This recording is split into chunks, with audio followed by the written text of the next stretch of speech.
มื้อนี้สิพาพวกเจ้ามานั่งซิลติดกับแม่น้ำของแบบนี้วิวแม่น้ำของยามแรงโคตรงามเลยมีเหือแบบนี้ให้พวกเจ้าได้ถ่ายรูปกับแม่น้ำของถ้าว่าถ่ายไปฟังนี่ก็สิเห็นวิวของประเทศไทยแบบนี้เลยนอกจากนั้นก็ยังมีโซนนั่งลิ้นติดกับแคมแม่น้ำของแบบนี้เลี้ยงไปฟังนั่นเลยบ่อนี่มีชื่อว่าแม่ของ Escape ทางเข้าจะอยู่นี่เด้อจะมีตู้แบบนี้จอดรถอยู่ทางหน้านี่ได้เลยซื้อปีแมนคนละ20,000แล้วก็เข้าไปได้เลยไปเบิ่งหาดทรายยามแรงนี่มันจะอยู่ทางหน้าครับตัวนี้มันห้านต่ำมัวเด้อจะอยู่ทางหน้ากับห้านต่ำมัวแบบนี้เลยไปเดี๋ยวค่อยพาเข้าไปได้เลยเป็นบ่อนตู้ซื้อปีเด้อแล้วก็ย่างมานี่ก็ลงคันไดมานี่เลยย่างลงคันไดมาแล้วแมนจะได้ย่างต่อเป็นทางแดงแบบนี้เด้อถ้ามีทันกับว่าซิมาทายแต่เว้นอะไรตอนตะเวนยังบ่ทันตกอะไรพอดีได้แสงแดดอ่อนๆแล้วก็ขี่รถมารถกระติดแน่ก็เลยว่าได้มาซะตอนนี้หันตะเวนลงไปละแสงเบิดละแต่ใต้แฟดย่างไปตามทางหลายคนเขาเจ้าก็ย่างขึ้นกลับมาละเพราะว่ามันก็มืดแต่ว่ามีไฟได้อยู่รุมให้เดี๋ยวสิค่อยๆเก็บบรรยากาศให้เบิ่งไปเรื่อยๆบอนนี่หันบ่เคยมาจักเทื่อมันชื่อว่าแม่ของ Escape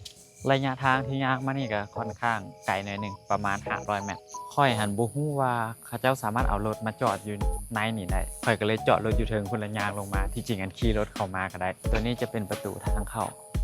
แล้วก็จอดรถอยู่นี่ได้เลย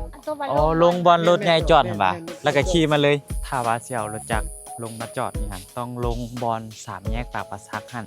บอนที่เขาเจ้าเอารถใหญ่ลงไปจอดหั่นนะแล้วก็เลี้ยวลงไปแล้วก็เลี้ยวขวาลงมาเลยขี่มาเรื่อยๆก็สิมาฮอดนี้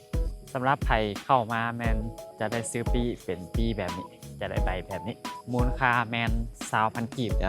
ต่อ1คนตัวนี้น่าจะแมนรถฮับทรงตอนสวยที่เขาเจ้าไผที่ขี่รถมาจอดบอนหน้าห้านต่ำมัวแมนเขาเจ้าน่าจะมีรถคันนี้ไปฮับแล้วก็มาส่งมาครั้งแรกเนี่ยก็เลยว่าบ่ฮู้ข้อมูลตอนแรกแมนจะเป็นสไตล์แคมปิ้งแบบนี้นี่จะเปิดไฟแบบนี้เลยเห็นปะและตัวนี้แม่นจะเป็นหาดทรายเด้อย่างมานี่อยู่นี่จะมีห้านเขาเจ้าขายขนมกินลิ้นเล็กๆน้อยๆตอนนี้มาฮอดน้ำของแล้วจะมีเรือสามารถลงไป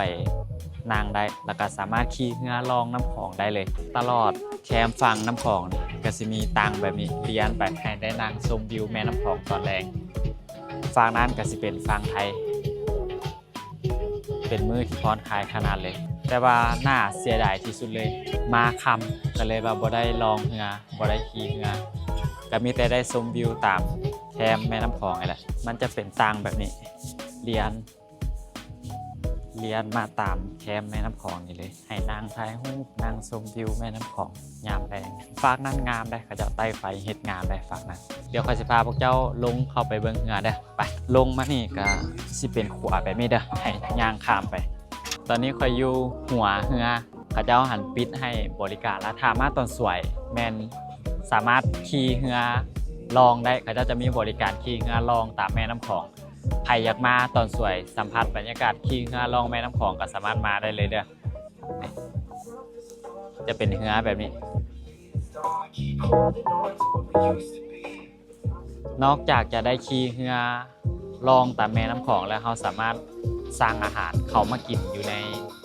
เรือนี่ได้เลยในระหว่างที่เขาลองเรือในตอนสวยเด้อแต่ว่าตอนนี้เขาจะปิดให้บริการสำหรับเรือแต่เขาก็ยังสามารถนั่งกินอาหารแคมแม่น้ำของคือ2ฝากเบื้องนี้แล้วก็เบื้องนี้